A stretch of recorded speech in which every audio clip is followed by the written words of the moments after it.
జనసేన పార్టీలో నాదెండ్ల మనోహర్ మరో చంద్రబాబులా తయారయ్యారా? టీడీపీలో చేరిన చంద్రబాబు అప్పటి సీఎం పార్టీ అధ్యక్షుడు ఎన్టీఆర్కు వెన్నుపోటు పడడం ప్రపంచమంతా చూసింది. అదేవిధంగా నాదెండ్ల మనోహర్ కూడా పవన్ కళ్యాణ్కు వెన్నుపోటు పొడిచేందుకు రెడీ అయ్యారా? జనసేనలో పవన్ తర్వాతి నాయకుడిగా ఉంటూ పవన్ మాట కంటే చంద్రబాబు మాటకే ఎక్కువ విలువనిస్తున్నారా? నాదెండ్లపై జనసేనలోని కాపు నేతల అనుమానానికి కారణం ఏంటి? నాదెండ్ల పేరు ఎత్తితేనే వారు ఎందుకు మండిపడుతున్నారు? నాదెండ్ల మనోహర్ జనసేన పార్టీలో పవన్ కళ్యాణ్ తరువాతి స్థానం ఆయనదే. ఎప్పుడూ పవన్ వెన్నంటే ఉంటారాయన.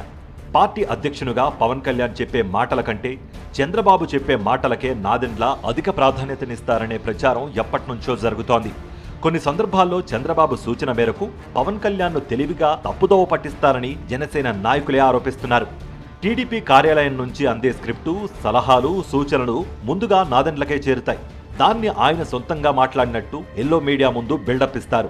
పవన్ కళ్యాణ్ చెప్పేది అయినా కుదరదంటారేమో గాని టీడీపీ అధినేత చంద్రబాబు చెప్పేదానికి మాత్రం నాదెండ్ల మనోహర్ 100% అంగీకరించి అమలు చేయడానికి ప్రయత్నిస్తారు. వ్యవస్థల్ని మేనేజ్ చేయడంలో దిట్టగా పేరు పొందిన చంద్రబాబు అన్ని వ్యవస్థల్లోనూ తన మనుషులను చొప్పించినట్లే ఇతర పార్టీలోకి తన వారిని పంపించారు.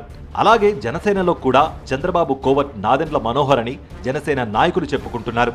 చంద్రబాబు కోవట్టు కాబట్టే పొత్తులో భాగంగా నాదెండ్లకు తెనాలి సీటును చంద్రబాబు వదిలేశారని అంటున్నారు.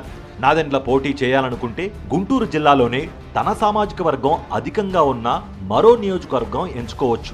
కానీ చంద్రబాబు సొంత మనిషి కాబట్టి నాదెండ్ల ఇష్టపడిన స్థానం తెనాలిని పొత్తులో భాగంగా జనసేనకు చంద్రబాబు అప్పగించారు. మరోవైపు జనసేన పార్టీలో ఉన్న కాపు నేతలు నాదెండ్ల మనోహర్ తీరును తీవ్రంగా వ్యతిరేకిస్తున్నారు. నాదెండ్ల వ్యవహార శైలి వల్లనే పార్టీ భ్రష్టు పట్టిపోయిందని మండిపడుతున్నారు.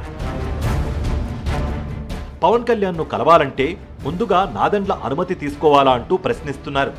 కాపుల పార్టీ అని చెప్పుకునే జనసేనలో కాపు నేతల్ని పవన్ కలవకుండా అడ్డుపడేది నాదెండ్లే అంటున్నారు. నాదెండ్లకు తన సామాజిక వర్గం మీద అభిమానం ఉండొచ్చు కానీ మరో సామాజిక వర్గం వారిని అవమానపరిచేలా వ్యవహరించవద్దని హెచ్చరిస్తున్నారు.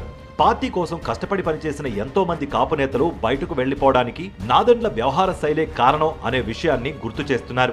పార్టీలో కీలక పదవులు కాపులకు రాకుండా నాదెండ్ల అడ్డుపడుతున్నారని విమర్శిస్తున్నారు. పవన్ కళ్యాణ్ గుడ్డిగా ప్రభుత్వంపై ముందు వెనుక ఆలోచించకుండా అర్థం పర్థం లేని విమర్శలు చేయడం వెనుక నాదెండ్ల కుట్ర దాగి ఉందని అంటున్నారు. సీట్ల విషయంలో కూడా ఓడిపోయే సీట్లు జనసేనకిచ్చేలా, గెలిచే సీట్లు టీడీపీ తీసుకునేలా తెర వెనుక నాదెండ్ల చక్రం తిప్పుతున్నారని కాపు నేతలు అనుమానం వ్యక్తం చేస్తున్నారు.